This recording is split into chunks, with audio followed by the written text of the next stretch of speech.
Everyone, welcome to my channel SNAS world.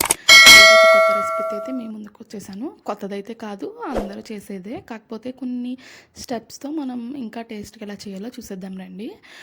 చేపల పులుసు అన్నమాట రెసిపీ వచ్చేసి. ఫస్ట్ అయితే బెండకాయలు తీసుకోవాలి. బెండకాయలు వేస్తే టేస్ట్ అనేది చాలా బాగా పెరుగుతుంది చేపల పులుసులో. చాలామంది ఇష్టపడతారనమాట. సో నేను కూడా ట్రై చేశాను అలాగా. ఫస్ట్ అయితే బెండకాయలు తీసుకుని బాగా వాష్ చేసేసి కొంచెం మీడియం సైజుగా ముక్కల కింద కట్ చేసేసుకోవాలి.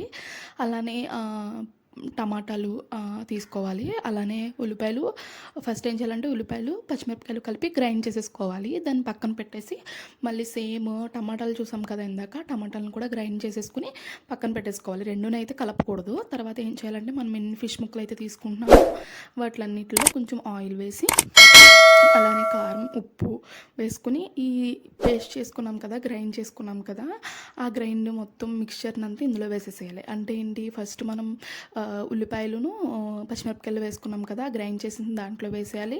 తర్వాత టమాటా కూడా చేసుకున్నాం కదా, అది కూడా అందులో వేసేసి కొంచెం చింతపండు పులుపు ఉంటుంది కదా, దాన్ని బాగా కలిపేసుకుని కొంచెం థిక్గా వచ్చిన తర్వాత ఆ పులుపుని కూడా అందులో మొత్తం యాడ్ చేసేయాలన్నమాట. మొత్తం యాడ్ చేసేసి మనకు కారం ఏమన్నా తక్కువ అనిపిస్తే మళ్ళీ యాడ్ చేసుకోవాలన్నమాట. యాడ్ చేసేసుకుని ఇందాక నానబెట్టుకున్నాం కదా, ఆ పులుపుని కూడా అందులో వేసేసుకుని అస్సలు కదపకూడదు. అలానే మనం ఏం చేయాలంటే దాన్ని స్టవ్ ఆన్ చేసేసి స్టవ్ మీద హై ఫ్లేమ్లో పెట్టేసుకుని అలా ఉడికించుకోవాలన్నమాట. ఒక 10 to 15 మినిట్స్ అనేది హై ఫ్లేమ్లో పెట్టేసుకుని తర్వాత లో ఫ్లేమ్లో పెట్టుకోవాలి. లో ఫ్లేమ్లో పెట్టుకున్నప్పుడు మనం ఇందాక బెండకాయలు చూసాం కదా, బెండకాయలు మీడియం సైజ్ కట్ చేసేసుకున్నామని చెప్పాను కదా, అవి ఏం చేయాలంటే అప్పుడు వేయాలి లో ఫ్లేమ్లో పెట్టుకున్నప్పుడు. అప్పుడు ఏంటంటే మనకి బెండకాయలు అనేవి ముక్కలు కింద అవ్వకుండా బెండకాయ ఎలా ఉందో అలానే ఉంటుంది. అంతే, చాలా ఈజీ అండి. టేస్ట్ అయితే చాలా బాగుంటుంది.